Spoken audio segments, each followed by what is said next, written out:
Hey guys, M.V.K here, coming to you again. How's everybody doing out here? As always, uh, here as to talk about the latest, newest trailer. Once again, 2014 is shaping up to be another quite a year for superheroes, in a sense, guys. And I'm all for that, no problem. But I'm here to give my thoughts on the first official teaser trailer, however, for X-Men Days of Futures Past. Now, I'm gonna really look at this in a sense from both sides of the coin.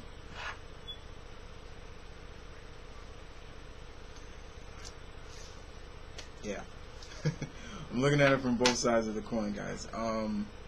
And I'm not gonna go out and just say, be hyped up about it, because honestly, guys, this is not as much as I'm not that hyped up for this movie. Actually, it's not a movie that I'm really excited for. Like, it's there on my radar, but it's not like it's not going off beep beep beep beep beep beep beep. No, and I'm kind of going to explain why. Now, the trailer was good. I'm not going to lie. It was good. I like the tone of it, in a sense. Seeing where younger Xavier is now compared to where he was in First Class. Seeing where Magneto is and everybody else. But, as I said before, once again, the scariest thing about this is the fact that the abundance of characters in this. And I'm not just talking about just mutants that just can pop up and that's it. No, we're talking about good X-Men characters that are just making an appearance in this movie left and right. And it kind of scares me in a sense because, once again, reiterating my friend Comic Uno, how much screen time are all these characters going to get?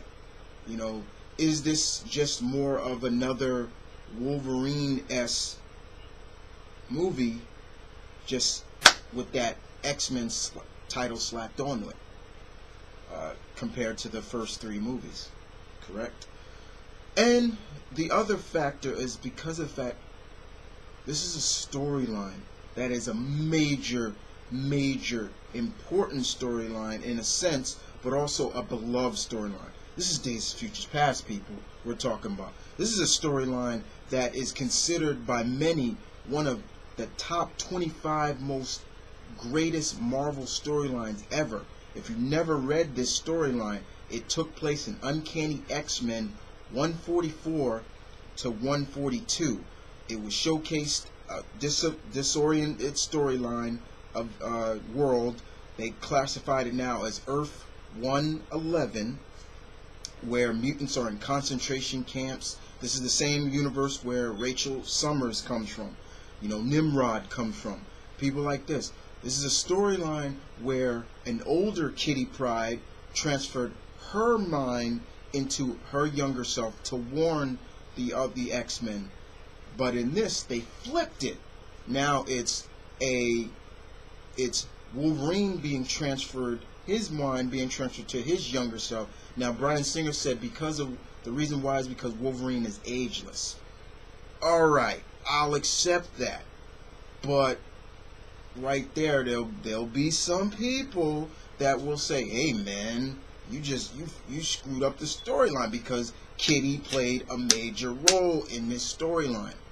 Now, basically, Bryan Singer says that Kitty will still be a factor in this, a major factor. Somehow, her phasing abilities now have enabled her to transcend time and space. I gotta see that to believe that, because I cannot see Kitty's phasing abilities being able to come that, unless they say that's a secondary mutation of hers. Okay? But also seeing the abundance of characters like Bishop, Warpath, Sunspot, who they shown, and they show Blink in the trailer. The woman who plays Blink spot on, looks just like Blink. I was like, wow, that's spot on. Warpath, you guys know me about Native American characters, and the fact that the actor who's playing him has Native American descent in him, that just does my heart very well, very much, because of my family as well. But I did enjoy the trailer for what it was, but I also looked at it from a side of like, this can be a hit and miss because of the fact that it's a storyline that you don't play around with, you don't screw with too much, you don't alter too much. And we've seen that when they have adapted this storyline, they pretty much kept it kind of true to the essence that Mr. Chris Claremont, Mr. John Byrne was able to deliver.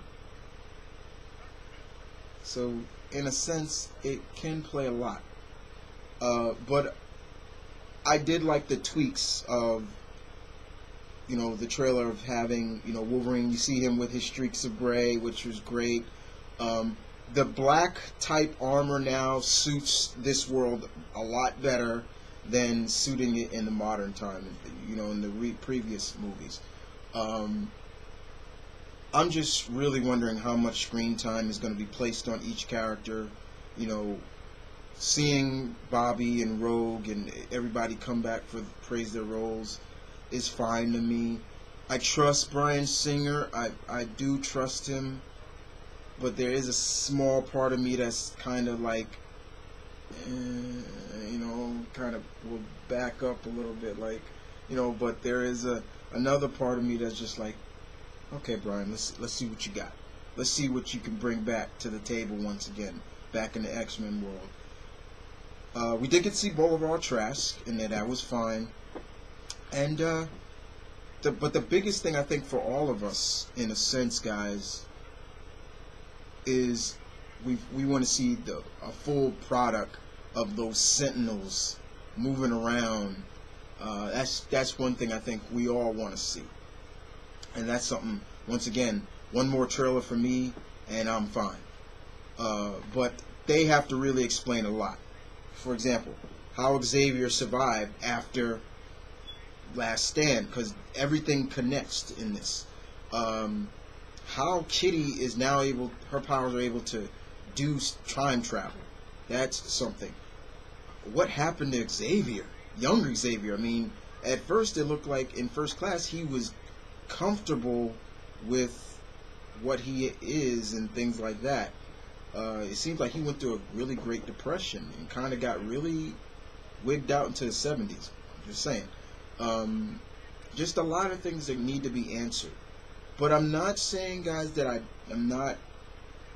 don't want to see this movie. It's just that it's not a real major blip, like a major, oh, I gotta see this movie. I want to see it, but it's not one of my most hyped up, anticipated movies. If anything, ladies and gentlemen, the most anticipated movie for me out of the superhero genre for 2014 is none other than Guardians of the Galaxy. That's what I want to see more than anything. I want to see the finished product. That is the next trailer, full-length trailer that I need to see. A full-length Guardians of the Galaxy trailer. Not just the 2-minute that I've seen already. What I loved, but I want to see more. But all in all, guys, the kid, I enjoyed it, but I also looked at it from both sides. It's like, I'm a little bit iffy and I'm a little bit scared because of the fact that this is a major storyline you don't play around with, you don't screw with, but if you're tweaking it like Singer is doing, I can be pretty much on board with what they're doing. But if it's just another Wolverine / and his cast of X-Men spotlighting, then I'm gonna be kind of disappointed. Sorry about that. But other than that, guys, that's all I wanted to talk about. That kind of gave my thoughts on the trailer. I like it, just a little scared. And other than that, this is Mount Vernon Kid. To all my fellow X-Men fans out there, peace, one love, stay tuned, keep it real, guys. As always, check out my friend Comic Book Uno's analysis as well. She did a good job. As well as, if you missed the trailer, there will be a link in the description where you can watch it for yourself. I plugged it up on my Facebook. I think it's up on my Twitter, and I might put it up for my followers on Tumblr as well. But other than that, you guys take care, and I'll see you guys next time.